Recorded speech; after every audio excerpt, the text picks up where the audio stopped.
Hello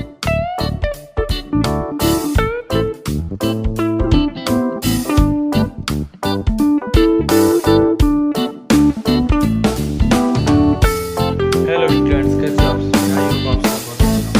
तो आज पढ़ते हैं राजस्थान की भौतिक विभाग। राजस्थान के भौतिक विभाग, राजस्थान के 4 भौतिक विभागों में बांटा गया है। पश्चिमी रेगिस्तान, अरावली की पर्वतमाला, पूर्व का मैदान, दक्षिण का पूर्वी पठार।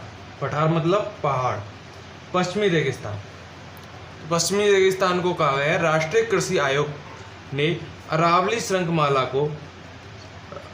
श्रृंखला के पश्चिम तथा उत्तर पश्चिम में स्थित राज्य की जिलों सीकर, नीमकाथाना, झुंझुनू, पाली, जालौर, सांचौर, गंगानगर, अनूपगढ़, हनुमानगढ़, बाड़मेर, बीकानेर, जोधपुर, जैसलमेर, चूरू, नागौर को रेगिस्तान जिले घोषित किया गया है। कितने जिले आ गए आपके? पश्चिमी और उत्तरी पश्चिम में स्थित राज्यों के नाम: सीकर 1, 2, 3, 4, 5, 6, 7, 8, 9, 10, 11, 12, 13, 14, 15 जिलों को क्या किया है? आपका रेगिस्तानी जिले घोषित कर दिया गया है। अब बात करते हैं महत्वपूर्ण वस्तुनिष्ठ प्रश्नों के बारे में। ठीक है, इसको यहाँ पे सेट करते हैं जिससे आपको क्लियर दिख जाए। ठीक है, एक सेकेंड, थोड़ा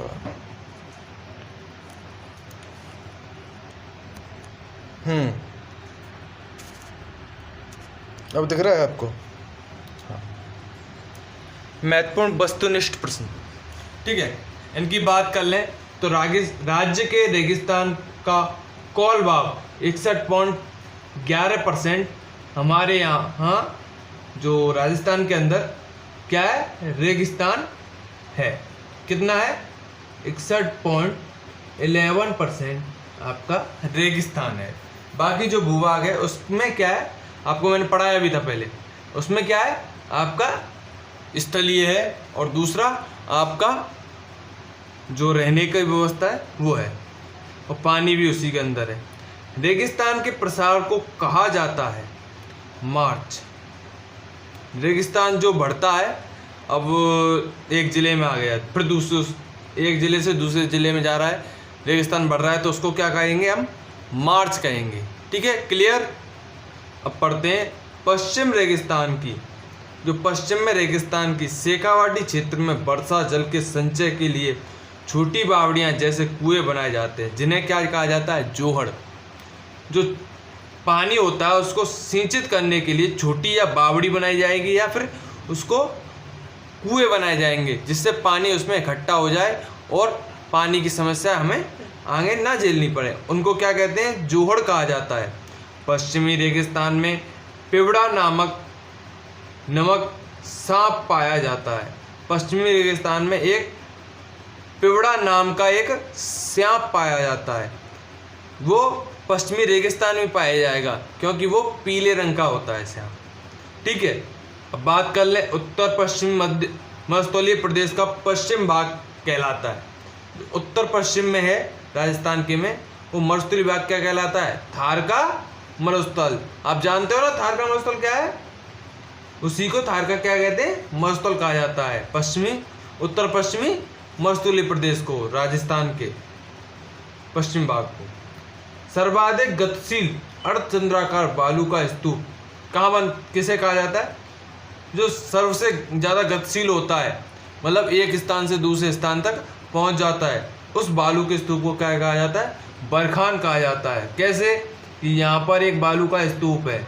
ठीक है, कुछ क्षण बाद देखोगे आप तो ये बालू का स्तूप उठ के यहाँ आ जाएगा, तो उड़ के यहाँ आ जाएगा। तो हवा के माध्यम से जो बालू है वो एक स्थान से दूसरे स्थान तक गति करती है। इसे एक अर्धचंद्राकार रूप में टीले जिसे बोलते हैं, टीलों के रूप में या अर्धचंद्राकार बालू का स्तूप ही टीले कहलाता है, उसके रूप में आपको मिलता है। हमारा क्या है? पथरीला मरुस्थल। हम क्या इस पर रहते हैं? पथरीले मरुस्थल पर। पथरीला मरुस्थल। अब बात कर लेते हैं आपका घग्गर नदी के बारे में। ठीक है, घग्गर नदी के पार्ट को कहते हैं, घग्गर नदी के जो पार्ट का मतलब होता है किनारा। किनारे को क्या कहते हैं? नाली कहा जाता है। घग्गर नदी के किनारे को क्या कहा जाता है? नाली कहा जाता है। रेगिस्तान में बालू का स्तूप के बीच में कहीं कहीं वर्षा का जल भर जाता है। जो बालू का स्तूप होता है वहाँ पे कहीं कहीं वर्षा के जल भर जाते हैं, जिन्हें क्या कहा जाता है? जिससे अस्थायी झीलों का निर्माण होता है, जिसे रन कहा जाता है। रन जानते हो? रन का कच्छ जानते हो ना? रन दलदली भूमि बन जाती है वहाँ पर। अरावली पर्वतमाला के पश्चिम में स्थित जिलों में से सिरोही को छोड़कर शेष सभी मरुस्थलीय हैं। जो अरावली पर्वतमाला के जो पश्चिम में स्थित हैं, अरावली पर्वतमाला यही तो है पूर्व और पश्चिम में, तो इसके जो पश्चिम में है उसमें से एक जिला बच रहा है। कौन सा? सिरोही। उस सिरोही जिले को छोड़ के पर्वतमाला के पश्चिम में जितने भी जिले हैं सभी किस में आते हैं? आपके मरुस्थल में आते हैं। एक विश्व का सबसे अधिक जनसंख्या वाला मरुस्थल है। यह विश्व का सबसे अधिक जनसंख्या वाला मरुस्थल है। इस मरुस्थल पर सर्वाधिक जनसंख्या निवास करती है एवं सबसे अधिक जैव विविधता इसी मरुस्थल में पाई जाती है, और सबसे अधिक जीवों की विविधता इसी मरुस्थल के अंदर पाई जाती है। अब मारू त्रिकोण कहाँ है? जोधपुर, जैसलमेर और बीकानेर। मारू त्रिकोण किसे कहा जाता है? जोधपुर को, जैसलमेर को और बीकानेर को। ये तीनों ही क्या हैं? मारू के मतलब मरुस्थल के त्रिकोण हैं, 3 कोने हैं। रेगिस्तान को जैसे ये है ना त्रिकोण बना दिया, तो ये हो गया जोधपुर, ये हो गया जैसलमेर, ये हो गया बीकानेर। ऐसे त्रिकोण है ये। ठीक है, आई समझ। अब है रेगिस्तान को रुक्ष क्षेत्र किसने कहा? रेगिस्तान को रुक्ष क्षेत्र किसने कहा था? डॉक्टर ईश्वर प्रकाश। डॉक्टर ईश्वर प्रकाश ने क्या कहा था? इसे रेगिस्तान को रुक्ष क्षेत्र कहा था। ठीक है, क्लियर? राजस्थान के किस क्षेत्र में ग्रीष्म ऋतु में न्यूनतम वायु दाब विकसित होता है? सबसे कम वायु दाब किस क्षेत्र में होता है?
उदयपुर संभाग में 5 जिले। उदयपुर संभाग में कितने? 5 जिले। उदयपुर संभाग में 5 जिले। अजमेर संभाग में अभी बताया था मैंने, कहाँ है? अजमेर संभाग में 7 जिले। जयपुर संभाग में 7 जिले और साथ पाली संभाग में 4 जिले। तो आपके हो गए 7 दूनी 14, 14 और 4 आपके 18, 18 5 आपके 23 जिले किसके अंदर आते हैं? अरावली पर्वतमाला श्रेणी के अंतर्गत आते हैं। अब पढ़ेंगे अरावली पर्वतमाला के बारे में थोड़ा, उसकी प्रमुख चोटियाँ कौन कौन सी हैं, अरावली पर्वतमाला की पहाड़ियाँ कौन कौन सी हैं, उनके बारे में। तो स्क्रीनशॉट ले लो, ठीक है।